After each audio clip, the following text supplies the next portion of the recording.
Mengapa umat Katolik menghormati Maria? Maria dihormati sebagai Bunda Allah yang melahirkan Yesus dan sebagai teladan iman dan ketaatan.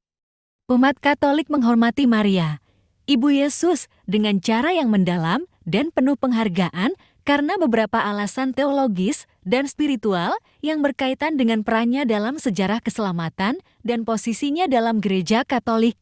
Berikut adalah penjelasan lengkap mengenai alasan-alasan tersebut. 1. Peran Maria dalam sejarah keselamatan. Ibu Yesus Kristus, Maria dihormati terutama karena ia adalah ibu dari Yesus Kristus, Sang Juru Selamat.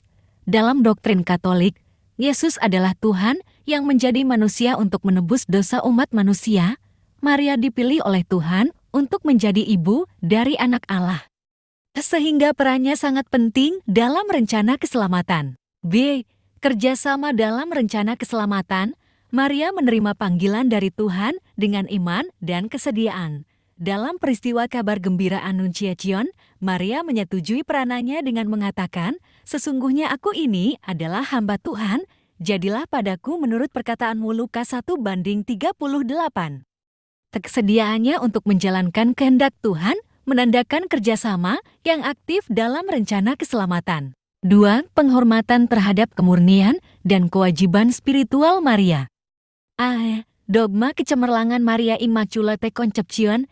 Gereja Katolik mengajarkan bahwa Maria dikandung tanpa dosa asal, yaitu dogma kecemerlangan Maria.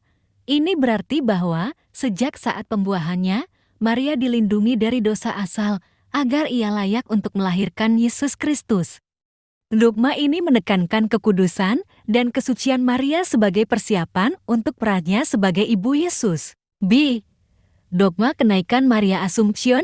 Gereja Katolik juga meyakini bahwa Maria diangkat ke surga, tubuh, dan jiwa setelah kematiannya. Dogma ini menunjukkan bahwa Maria mengalami glorifikasi tubuh dan jiwa sebagaimana akan dialami oleh semua orang pada akhir zaman. 3. Kedudukan Maria sebagai Bunda Gereja. Bunda Gereja, dalam ajaran Katolik, Maria dianggap sebagai Bunda Gereja karena perannya sebagai Ibu Yesus. Sebagai ibu dari Kristus, ia juga memiliki peran sebagai ibu bagi semua pengikut Kristus, yaitu gereja. Dalam konteks ini, Maria menjadi contoh dan pembimbing spiritual bagi umat Katolik. B. Peran Maria dalam kehidupan gereja. Maria juga dihormati sebagai teladan iman dan kesucian. Gereja Katolik seringkali merayakan devosi kepada Maria dalam berbagai bentuk, seperti doa rosario, dan memandangnya sebagai model bagi kehidupan Kristen yang penuh iman dan kasih. 4.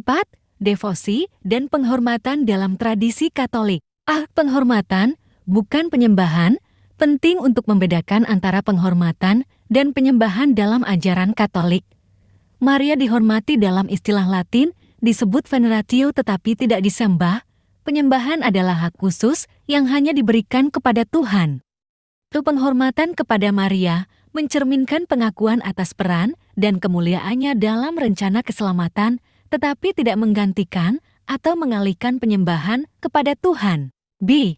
Tradisi dan devosi. Sejak awal Gereja Katolik, Maria telah dihormati melalui berbagai tradisi dan devosi, termasuk perayaan-perayaan liturgi, doa, dan penghormatan di tempat-tempat suci. Devosi ini membantu umat Katolik untuk mendekatkan diri kepada Tuhan melalui perantaraan Maria. 5. Peran Maria dalam doa dan permohonan. Perantaraan. Umat Katolik percaya bahwa Maria dapat berdoa dan memohon kepada Tuhan atas nama mereka. Ini dikenal sebagai praktik meminta perantaraan Maria. Umat Katolik meminta doa dan dukungan Maria untuk membimbing mereka dalam iman, memperkuat hubungan mereka dengan Tuhan, dan mendapatkan rahmat. B. Model kesucian. Maria juga dipandang sebagai model kesucian dan ketaatan kepada Tuhan. Kehidupan dan sikap Maria yang penuh iman, kesabaran, dan ketaatan menjadi teladan bagi umat Katolik dalam hidup mereka sehari-hari. Kesimpulan, penghormatan terhadap Maria dalam Gereja Katolik merupakan bagian integral dari iman Katolik, berakar pada keyakinan akan perannya yang unik dan penting dalam rencana keselamatan, Maria dihormati sebagai Ibu Tuhan, teladan iman, dan perantara doa, dan dengan demikian, ia memainkan peran yang signifikan dalam kehidupan spiritual umat Katolik.